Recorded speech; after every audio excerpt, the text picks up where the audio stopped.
One of the most important parts of fencing is also one of the least talked or even written about. It's not the lunge, it's not right of way, it's not footwork, distance, timing, or that skill some fencers develop where they can communicate moral outrage to a referee without saying a single word. It is the salute. This is how we show respect to our opponent, to the referee, and the audience. It's a tiny gesture, but it carries a surprising amount of weight. Maybe that is why I get highly annoyed when it's done badly. When a fencer just sort of flaps their blade in the general direction of the other person, that's not a salute. That's just going through the motions. A proper salute means something, or at least it should. That may sound like a small thing to get worked up over, but fencing is full of small things that turn out to be not so small after all. A half step too close, a hand dropped an inch too low, a lazy extension, a moment's hesitation. In fencing, little things have a way of becoming very big things quickly. The salute is one of them. It's easy to treat it as decorative, a formality, a little ceremonial leftover from the old days that somehow survived electric scoring, body cords, video replay, and the general triumph of modern sports bureaucracy. But the salute itself is not decorative fluff. It is one of the clear statements that fencing makes about itself. For a sport built around trying to hit another human being with a metal object, fencing begins in an unusually civilized way. Before the first touch, before the first attack, before the first overly ambitious flesh from too far away, before someone on the side of the strip starts doing the silent coach mime with their hands, we salute. That matters.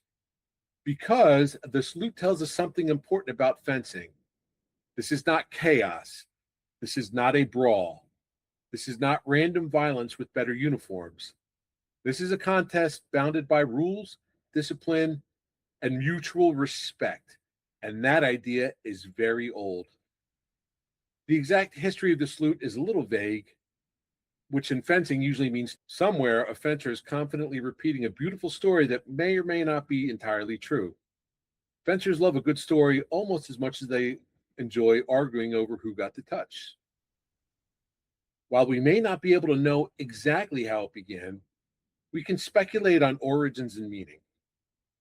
If you go all the way back to ancient Egypt, you can find depictions of organized stick fighting contests.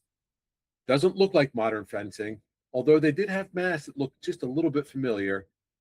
But what matters is they were participating in a structured public combat. And once people begin organizing combat into something formal, ritual tends to follow close on the heels. That makes sense. Human beings like structure. We want to know when something begins, what the rules are, who's in charge, and what constitutes victory. Ritual solves that problem. It creates boundaries around dangerous things. That's probably the earliest real ancestor of the fencing salute. Not a flourish, but a signal. Something that says, let's get started. By the Middle Ages, those signals became even more important in judicial duels and trial by combat. These were not sporting events in the modern sense. These were legal and social ordeals wrapped up in rather odd ideas of justice and divine judgment, which means they were just about as cheerful as they sound. But even there, the same logic applied. Combat was not supposed to begin as a random explosion of violence. There were formal presentations, oaths, declarations, witnesses, and procedures. The whole point was to give this violent affair the appearance of lawful trial. And for those of you who loved Game of Thrones, it was never as simple as, I demand a trial by combat. It is one of the greatest historical jobs of the salute and of ritual gestures like it. They mark the difference between contest and murder. A salute says, I'm here openly. I recognize the authority overseeing this exchange. I acknowledge the person across from me. I enter this under the rules. I have read that the salute began because the guard resembled a crucifix and the fencer meant to kiss the cross. I have also seen my personal favorite, that combatants raise their swords to show that there are no magic charms hidden in the hilt. And to that I can only say, please show me where to buy those magic fencing charms. As Europe moved into the Renaissance and early modern period, swordsmanship became more refined and more codified. It was still absolutely about fighting, but it was also increasingly about discipline, status, education, and self command. Fencing masters wrote treatises, schools developed, swordplay became an art as well as a survival skill, and as the art became more refined, so did its manners. That brings us to duels of honor, where appearance and conduct mattered almost as much as skill. The duel of honor was not just a fight, it was a statement. It was a claim that one's grievance, reputation, or standing was serious enough to require formal resolution. That meant the duel had to look controlled. There were rules. It had to be witnessed. It had to have agreed terms.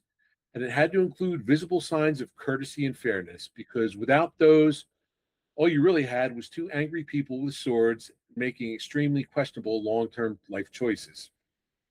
Once honor becomes the currency, gesture becomes everything. You cannot insist that you are defending your honor while behaving like a thug. The ritual is what separates formal violence from ordinary ugliness. Bows, acknowledgments, formal presentation of weapons, these were not contradictions. They were the structure that made the whole thing intelligible. Over time, those rituals moved from the duel to the sallet. By the 18th and 19th centuries, the salute had become part of fencing school life. Students saluted before drills. Opponents saluted before assaults. The gesture no longer belonged only to men settling lethal disputes over insult, reputation, or politics. It now belonged to the students learning control. Any random person off the street can swing at another person. History is full of that. Fencing asks for something harder. Fencing asks for control, restraint, timing, precision, and respect inside the conflict. The salute is the first sign that the fencer understands this. Which brings us to modern sport fencing, where we have retained just enough of the old ritual to remind ourselves where this all came from. Modern fencing is, fortunately for those of us who participate, much less likely to end in tragedy than its historical ancestors. This is generally viewed as a positive development. But the sport kept the etiquette because the salute tells the opponent, I see you. It tells the referee, I accept your authority, even if I may spend the next 3 minutes internally disagreeing with you. It tells the audience, this is a contest, but it is also a performance.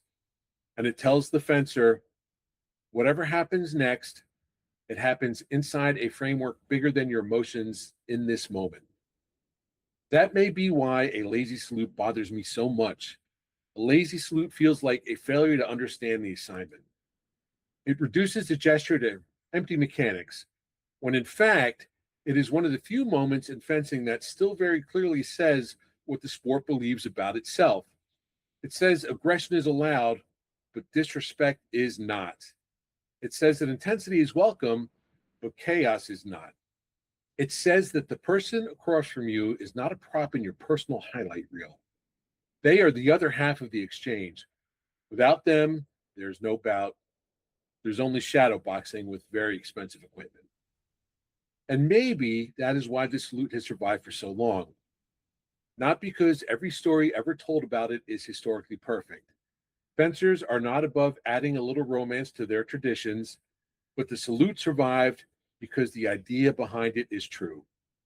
Before contest, respect. Before violence, acknowledgement. Before victory or defeat, recognition that the person across from you matters. That is not just good sportsmanship. It is one of the deepest through lines in fencing history. From judicial duels to duels of honor to the sallet to the modern strip, the details changed, but the message did not. The bout begins by recognizing that we are not just trying to win, we're trying to win the right way. And in a sport where people spend endless hours discussing blade work, footwork, tactics, conditioning, and rules interpretations, maybe, just maybe, it's worth talking a little more about the gesture that comes before all of it. The salute, small, easy to overlook, and maybe one of the most important things in fencing.